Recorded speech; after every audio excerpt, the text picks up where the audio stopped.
Hey everybody, welcome to the PowerCast live every Tuesday night with Dave and Eric. So happy to have you guys join us today with a very special guest.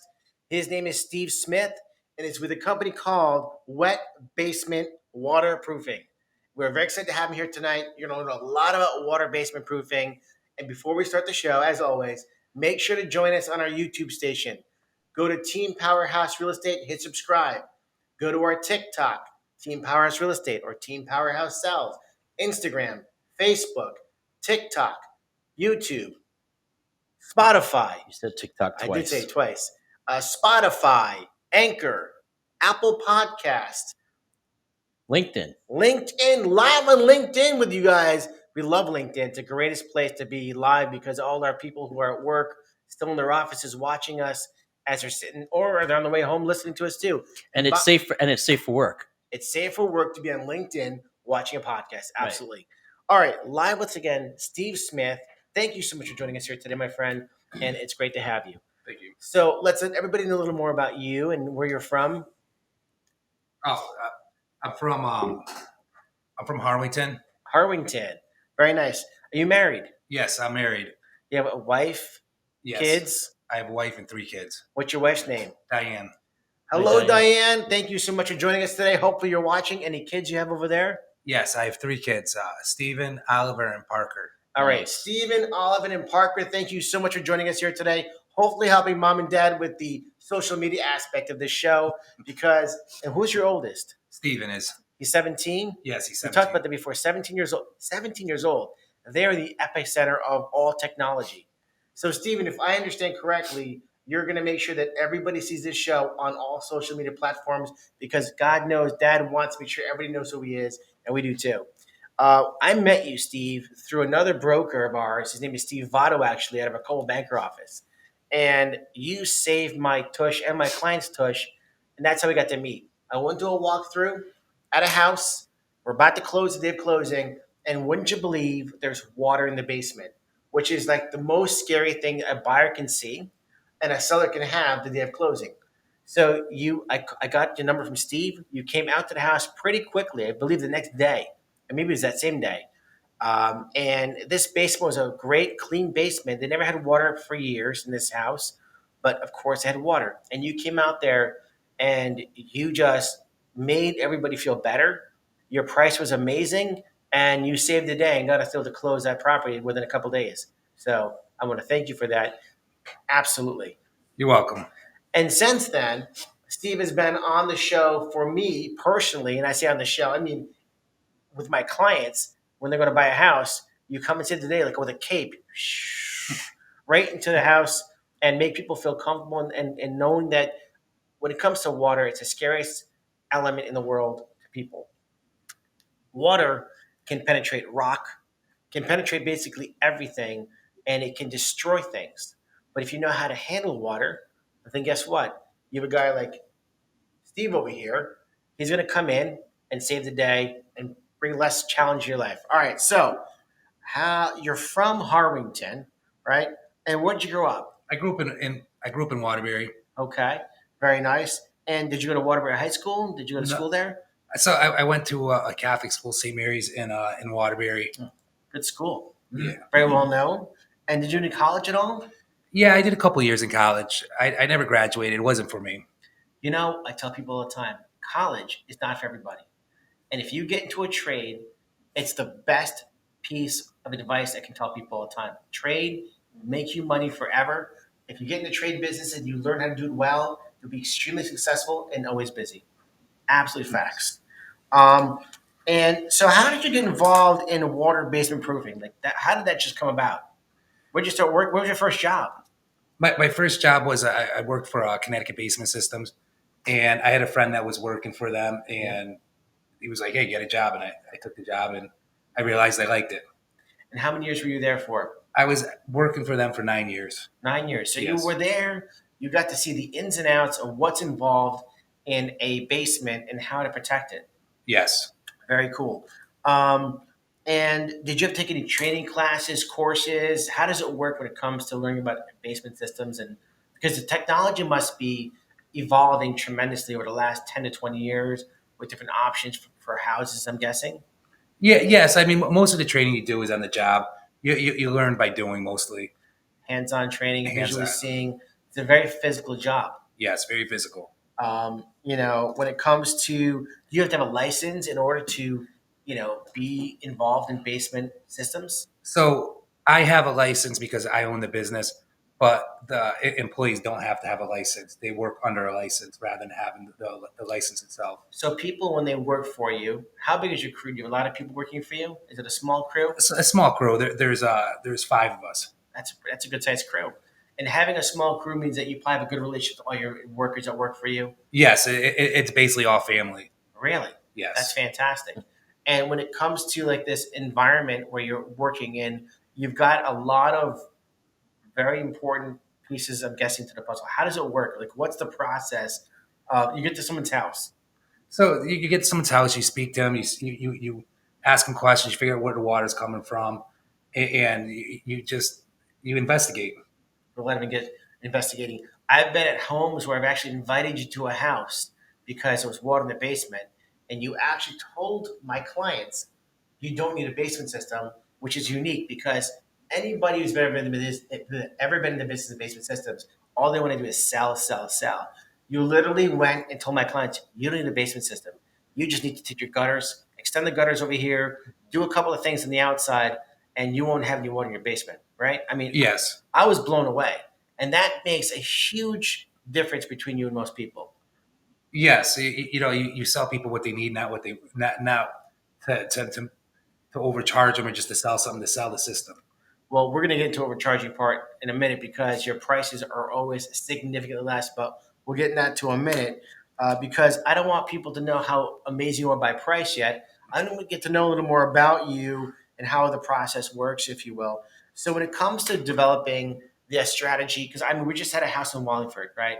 And it was a unique situation. I'm at the walkthrough again, the day of closing, and I walk into the boiler room, the mechanical room, and there's water on the floor, and it's a pool of water. Like, it's not just a couple of drips. They had just removed an oil tank from the house. So one of the things you guys need to know is when you change a yard or your space outside, water has its what they call least path of resistance, right? Yes, So as soon as you move things in the soil around, it changes the whole way everything's going to move around, rocks, dirt, everything else. And they just pulled an oil tank out of the ground, right? So therefore now the water is a new way to get inside the house. So how did we take care of that process there? so they had they had a double issue. They had water coming up for your floor meets your wall, your cove molding, and they had the oil lines penetrated through the wall. So can you just say that one more time, but a little slower, because I want to make sure that everybody understood Okay. what you said. So yeah, the There were water. two issues there. So there was two issues. One issue, the water came from the cove molding where the floor meets the wall. Cove molding. Yes. Okay, I never heard that word before. Cove molding. I'm learning something new over here. You guys are too. It's an important to know these terminologies, by the way. And then it came through the wall, came through the penetration with oil lines, came Yes, through the wall. So it was a double issue. yes. So how do we go about fixing that kind of problem there? So with the penetration through the wall, we did what's called a pipe injection. We Okay, drilled a hole into the penetration and pumped it full of a polyurethane that a polyurethane foam that expands to 10 times the size of its volume. which is a very simple fix in that kind of aspect, Yes, probably, right? it's That's very a simple. simpler fix, which is not the normal kind of situation you have to fix. So then you see this cove molding area. That's what the wall meets the floor. Like the cove joint. Cove joint. So then what happens? You're looking at this area and you have to start figuring out what kind of length you have to put in these systems, right? Yes. And where the sump pump's going to go, right? So how do you kind of do that figuring? Is that a scientific answer or mathematical? No, it's just common sense. I mean, you go to high to Common those spots. sense. That's a good answer. I like it. Is common sense if you know the business, Yes. obviously. Mhm. Someone like the outside world who is going to have that, oh my God, I have water in my basement. Common sense is out the window because all they're doing is freaking out, right? Oh my God, I have water in the basement. How am I going to, what's going to happen? How do I protect my house again? And most of the time, what happens is people call different basement companies. And from that element, I'm going to say that they get all these kind of crazy, salesy type of answers. And by the way, if you guys are out there and have any kind of questions on Instagram or Facebook, or you want to give a shout out to Steve, please don't hesitate to do so. We are waiting for you to talk about those kind of questions you have. And of course, if you want to say hi, He'd love to know who you are as well. If you went to school with Steve, if you know Steve, if you've had work done with Steve, please let us know. And by the way, people want to write a nice review about you because people should know about that. Where should they go to find you? They go Google, Yelp, a lot of different places. Okay. So if you're out there, you've worked with Steve before, make sure you go to write a review about him so other people can read the experience you had. All right. Jumping back into the system. So in the cove wall, Eric knows the word Coldwell better than I do. Eric, by the way, is extremely smart when it comes to a lot of things. He just sits there sometimes and he throws at you a curveball. You're like, oh my God, how'd you know that? He knows a lot about a lot. Cove system in the wall. You're going to do what? You cut the floor. What exactly? How does the process work? So yeah, so we typically jackhammer. We get our jackhammer. We go just past the footing, and then we jackhammer the floor out. We dig it down. We install drains, and then How far down are you drilling down? below the footing. It all depends on how thick the floor is and what's below the floor. If there's stone, if there's dirt. Okay, so let's talk about this because America out there who's watching, and by the way, you're being viewed not just in Connecticut, all over the country, and actually all over the world, as Eric and I know. We have people from all over the world that watch this show. It's crazy. Peru, Argentina. These are just some of the countries that are watching you right now live. Pretty cool stuff. So, that being said, you're going to drill down to the footings of the house. How far down is the footings of the house? It depends on the floor. Anywhere it's from 2 inches to 6 inches. Usually about 4 inches. So, about 4 inches from the cove in the basement is where the footings of the floor. The footings is where what? The bottom of the house is? Footings is where, yeah. So that they pour a footing and you waltz it on the footing. They pour a floor over that. So your footings and your wall are structural. Your floor is not. Okay. So then what happens? You jackhammer with this thing here, and you're going down how many feet depending on what kind of system you're putting in. Yes, it's we usually go past the footing to relieve the pressure from under the footing and through where the floor meets the wall. Okay. And it all depends. So if your floor is an inch thick, you gotta go down on the inside. If your floor is 6 inches thick, so it all depends on the thickness of the floor. It's interesting. He mentioned the floor thickness. I always thought to myself that the floor is going to be like feet thick. No. No. I mean, it's you think though. You think, okay, how far down am I? Like when you're in a basement. And I guess each house is different depending where the basement kind of lies. Split level house versus a raised ranch versus a colonial, and how far down they go into the actual basement area. But it's interesting how that is, right? Because the footings could really be in different places. Yeah, so it's be a different depth, but it's all relative. So the deeper down, the more hydrostatic pressure you get because it's measured on head pressure. Yes. And so, but it doesn't necessarily matter. It matters your concrete could shrink, the water could penetrate through. It depends on the soil. There's so many different variables that come into play when you get water in your basement. And it doesn't matter if your wall is 4 inches below the ground or 10 feet. Well, things leak if they leak. That's right.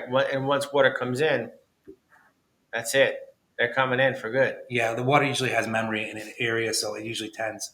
Maybe happens every 10 years, but it will eventually happen again. Absolutely. Eric, have you had an experience where you had clients that they walk into a house and Yeah, only once where we did a walkthrough and there was a huge puddle of water in the basement, but it was obvious where it came from because it was the bulkhead door, the Bilko, and the area around the bulkhead door had not been sealed properly, and we knew it was going to be an issue.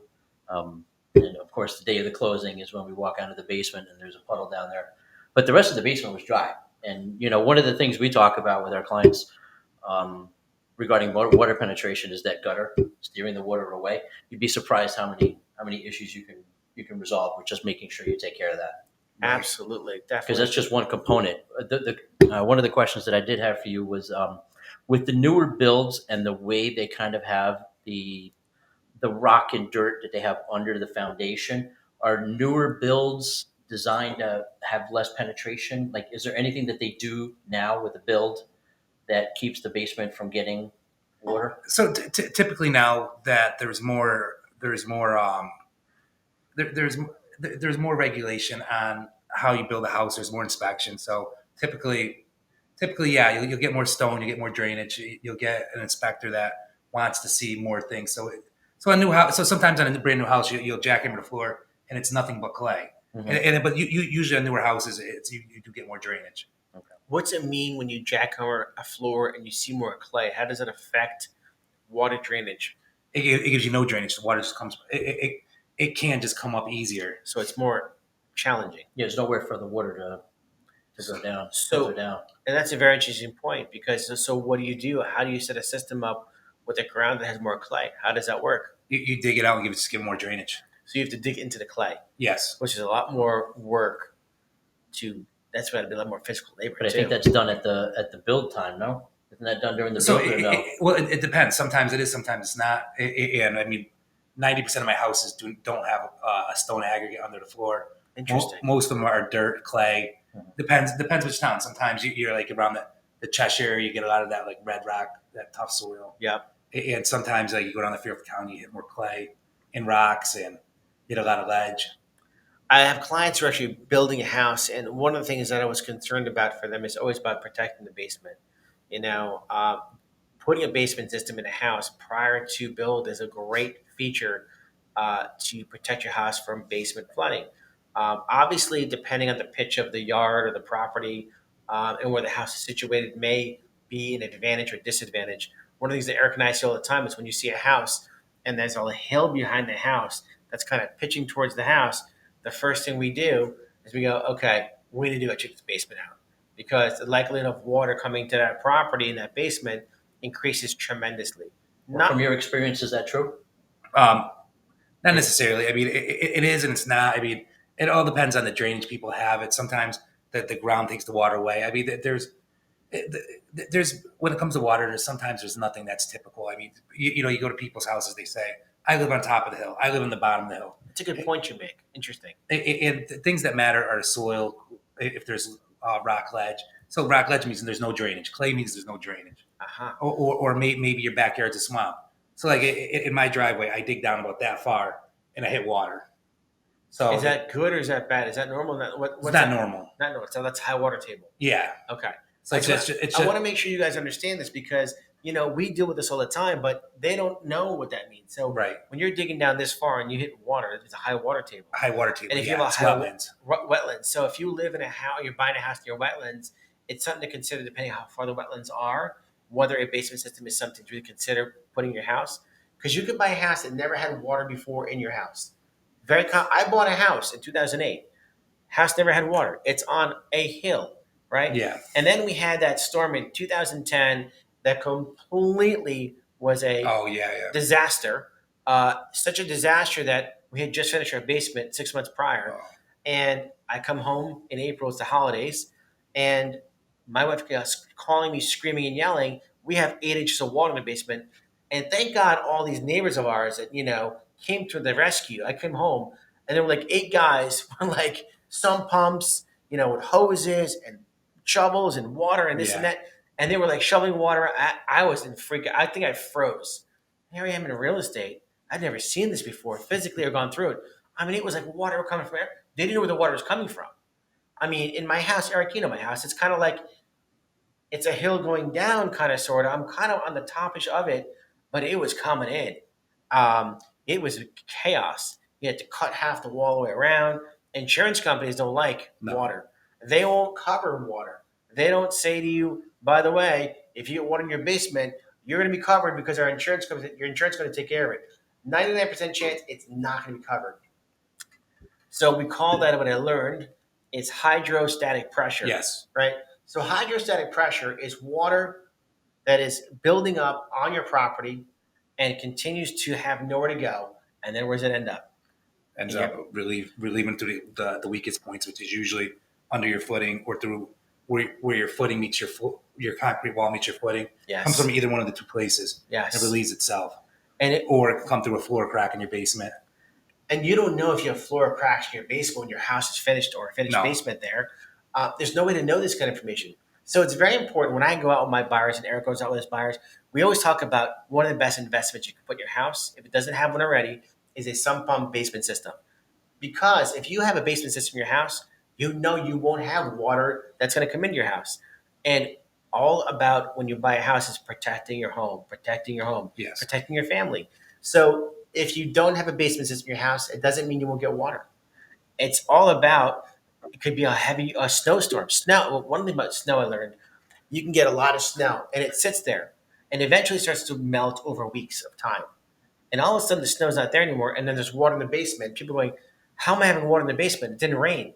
Well, all that snow that's been sitting there melting into the ground, it's like sitting there like a pool all the way around the house, right? And that's what happens. So yeah, so many inches of snow equals so many inches of rain. So if you get a fast thaw, it's like it just rained a couple inches if you have a lot of snow buildup. So you don't see the wind, you don't see that, you just see the water. So it saturates the ground that builds hydrostatic water pressure. Yes. The water's just sitting there, and then you get rain, and it builds a little bit more pressure, and it comes in. When they had that big snowstorm, weighed like 39 inches in Cheshire. Remember that snowstorm? Mm-hmm. I remember there were like weeks or a month later that the snow had finally melted. I think it was a couple months later and then it rained. And then all that water to the ground. People don't realize, they don't know around them what's going on because you don't see it, you don't think about it. And then all of a sudden those basements are flooding. So one of the most important things you guys can do and make sure you understand is what a basement system is. There are people that go into a house, they see a sump pump system, they go, oh, I don't want to buy that house, they have a sump pump system. It's just the opposite. You want the house with a sump pump system because that's the house that doesn't have a water problem anymore.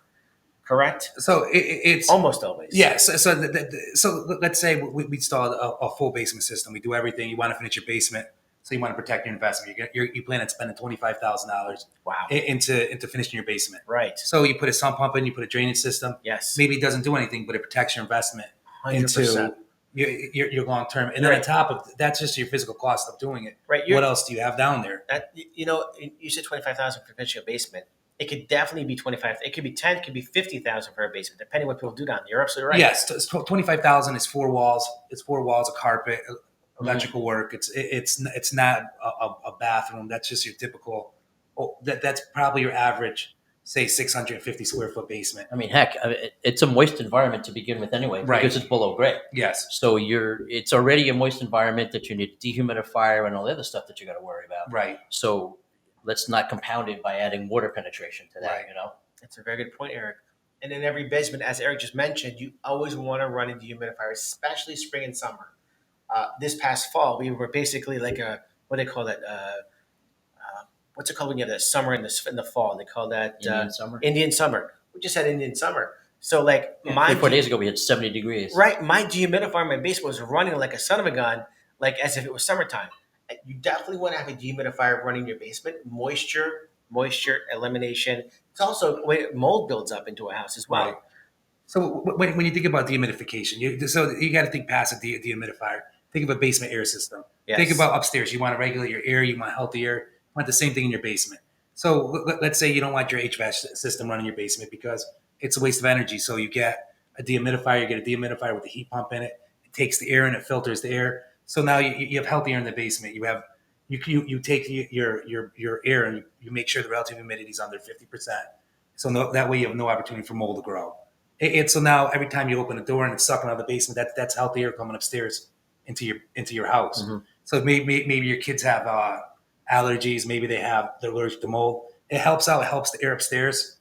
It just all around makes a better, healthier environment. What you're saying is when you have a basement with a door, leave the door open so the air can flow. So not necessarily, but you want to create a controlled environment in your basement. You want to control the air. You want to make sure there's healthy air, just like you do upstairs. Just like even just like when you drive in your car, you create a situation where it's climate control, but not necessarily climate, but from the basement, it's humidity. But in the pre-show interview, weren't you talking about that you also do dehumidification? Yes. Well, that's okay. Yes. That was one of the questions I was going to say. So then we just talked on humidification. So before we sat down with Steve, because there's so much to talk about, it's very difficult to. Well, let's just go into it. Humidification. So he works on dehumidification. So what's involved in humidification of a basement? It just making sure the airflow, making sure that you have everything right. So let's say if you like you were saying over at that your client's house, you can't necessarily put. So I do a lot of industrial strength dehumidifiers. Oh, so wow. You can put ductwork on it. You can get the air flowing through the rooms. So like just something as simple as you got to be careful. You leave it next to a furnace because you don't want to suck carbon monoxide down through it. Wow. So you just gotta know the air. You got to make sure. So it's a wide open basement. You take it, you plug it in, you put a pump on it, you pump it outside, or you pump it into your sump pump. Yes. But so now, like let's say you finish your basement, you run some duct work, you make sure the air flows throughout the basement. You make sure that your sheetrock isn't going to grow mold because your relative humidity is below 50%. Yes. So it's you're not everything in your basement is not going to be 100% inorganic. So your organic material could grow mold, but you want to make sure the air is good. Do you have a method of testing? So let's say you walk into somebody's basement, right? And I know, like, I put some vinyl flooring down on the side Yes. of them, right, at my house, and I put a vapor barrier down, Yes. right? So the plastic bag looking thing. Okay.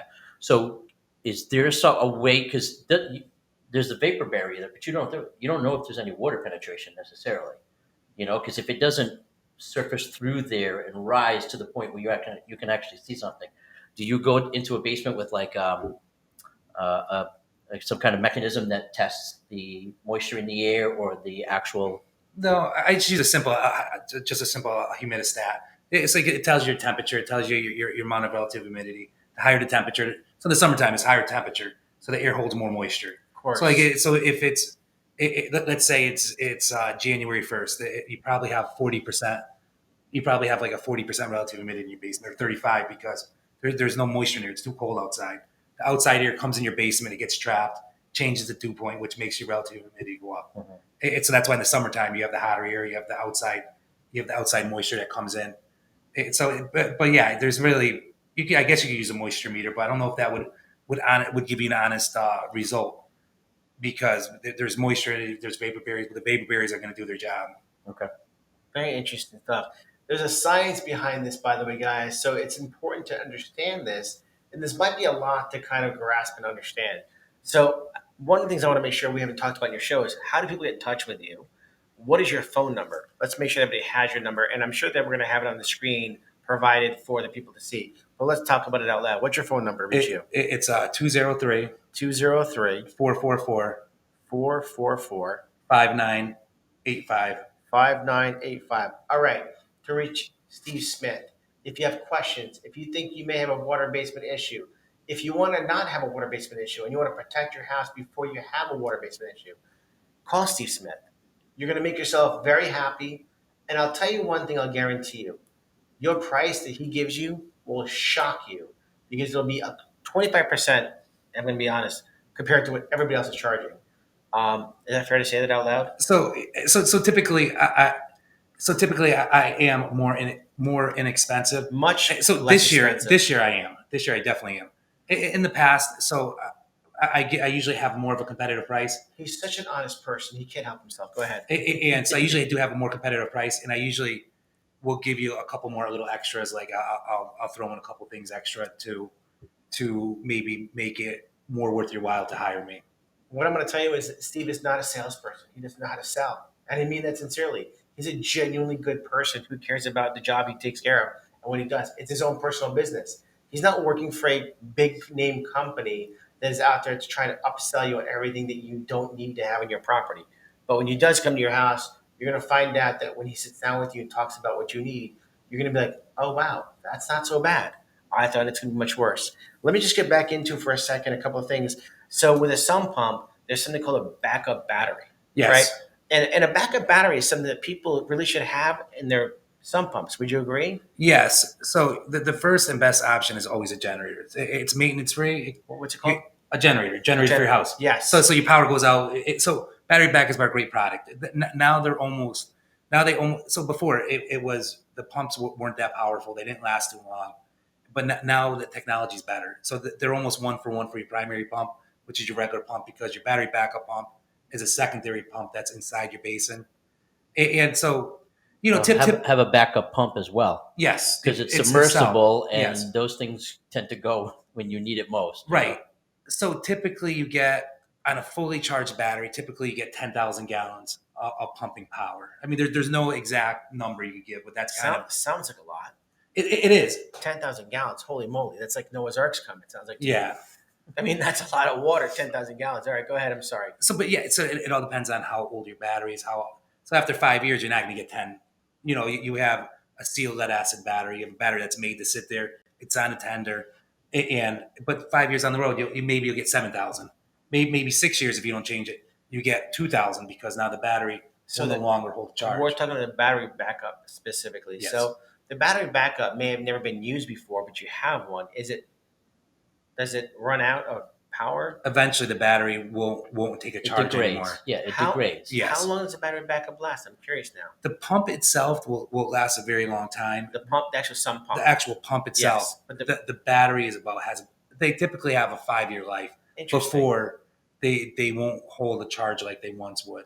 So can someone actually have you come and check their battery life to see if the battery, what the situation is like? Yes, yeah. So you have the little battery charge, you hit the Well, thing, and it tells you. I guess I have to have you come to my house because I had a basement system put in my house back in 2010, and I will tell you that since 2010, when the system was put in, Okay. I have never had water, and we've had enough water and snow to take out the rest of the world. I mean, we've had so much water, right? Right. But it's really been, and it's such a quiet system, right? Right. So let's go into the sump pumps themselves because you brought up a question or a point, actually, not a question.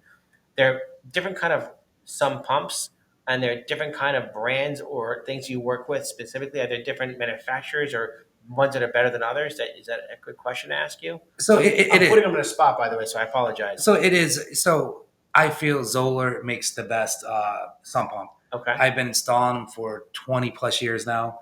Is that a German company, Zoller? No, they're from Kentucky. They're Kentucky, Kentucky. American made. American made, yes. Yeah, Kentucky.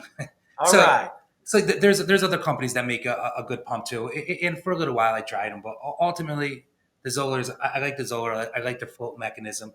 I like that I have pumps that last. So once again, you talk about how long does a pump last. Right. In a finished basement, you want to replace it more frequently than in a non-finished area. But your pump could last 20 years. Maybe you want to replace it every 5 years because you don't want an alarm to go off, or you don't want the pump to go, and you call somebody and they're 3 hours out and it's pouring. I'm going to put you on the spot, if I may. You don't have to answer the question if you don't I want have a to. question too. Go ahead. What is the cost of replacing a sump pump? Like, I mean, a Zoller sump pump, the pump itself, Yes. is that something that's easy to replace if you have a system already in place? And if it is or isn't easy, what is a ballpark on price? The labor, you doing the work. Is that okay to ask you a question? Yeah, so typically I charge $300 to pull a pump up and swap it. So I set it up really easy. I have a check valve that screws right into the pump, Yep. and that holds the pipe in with the hose clamp, and then I put a fern above it, which is a fern which is a rubber coupling with two hose clamps on it. So typically you unplug the pump, you open up the rubber coupling, the fern and you pull the pump out. Then you do the bottom one, you stick the new check valve in and put the pipe in and screw it back together. It's very simple. Just like Wiggly knows when it happens, you know? Yeah. And then in between, 2 minutes done. 2 minutes done. So it is. You keep it as simple as possible because if you're replacing a pump. So let's say your house, the water's gushing in. You want to be able to do it as fast as possible. You want to be prepared for the worst case scenario, not the best case. Interesting point. So let me ask you a question for the DIYs out there, for the people who Yes. like to just Don't DIY. change Call their. Steve. Because I've shown houses where the sump pump, the float. Yes. Okay, so the water's at a particular level, and you're like, why hasn't this float kicked in yet? Is it a setting that they had on there? Where is that point where you want that pump to start kicking the water out? So you want to set the pump I use is set where you would have to buy a separate float in order to do that to set the pump. Some of them come with little arms that you move. It all depends on the pump. But so wherever you're draining, so like you do a system and you want the bottom of the drain to be where the float is, so that way this pipe's never full of water. So that way it's always draining your pump, so the water levels. For $300, you call Steve. I mean, what the heck? And why are we even buy? Don't be a DIYer. I did a DIY in New York. Well, you're a different, but I'm just It saying. didn't work out. Exactly. Myself in New York. No, but don't be a DIYer. Why take the chance of not doing it correctly? For a few $100, you call an expert to come in here and you have them check it out. Be ahead of the game instead of behind the game. People all the time, they try to save a couple bucks, and then later on, it is an absolute disaster. My wife knows very well I'm not handy. And it's just not my trade. I don't know how to do things. And you know what?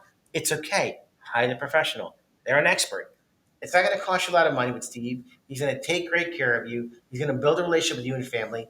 And you're going to want to tell every one of your friends and family about your experience of working with him. Steve. I have one last question. Yes. So sometimes when we walk into a house, we'll see that there's a sump pump. Some have the lid that's locked on, some Yes. are not. You know, some are wide open, whatever. Um, if you open it and there's existing water in there, is that something that's good or bad? Sometimes you'll see it like half full, the pump hasn't engaged.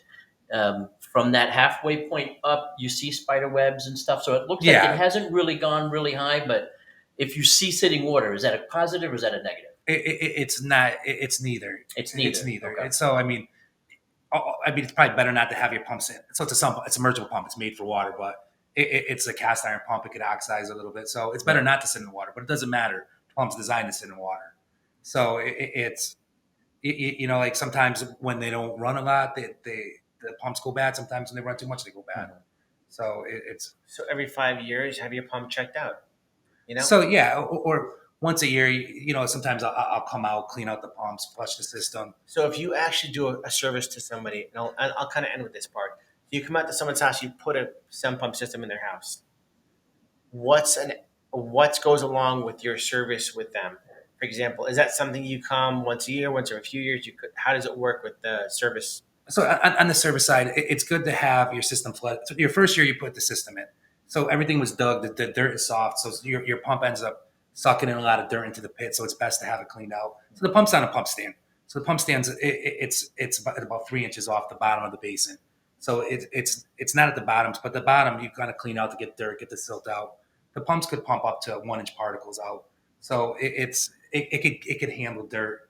It's not made for dirt, but it's it's a water pump. I've run into that, yeah. But yeah, but it's okay. But the first year it sucks in a lot of stuff. So the first year the maintenance is more important, and then over time too, it gets important because so maybe I pull your pump out, I clean it, I make sure that so there's two air release holes so the pump doesn't become air locked. So make sure those are clean. And so let's say your pump's in there for 7 years. You thought maybe 7 years passed and you thought it was 3. I read the little label on top of the pump. It says it's 7 years old. Like hey, your pump's getting old. Maybe next year when they come out, you want to replace it. Right. It just keeps proactive. It makes you being proactive. Proactive because the cost of it. If you make a mistake and you don't maintain your system, you're now going to have that major disaster when that major flooding happens because water's been sitting so long, whether it's in snow or rain or $300 to save thousands. Yeah, how much is a water heater installed? Yeah, or a boiler. Absolutely, 100%. Or carpet. Steve Smith. The company's called Wet Basement Waterproofing.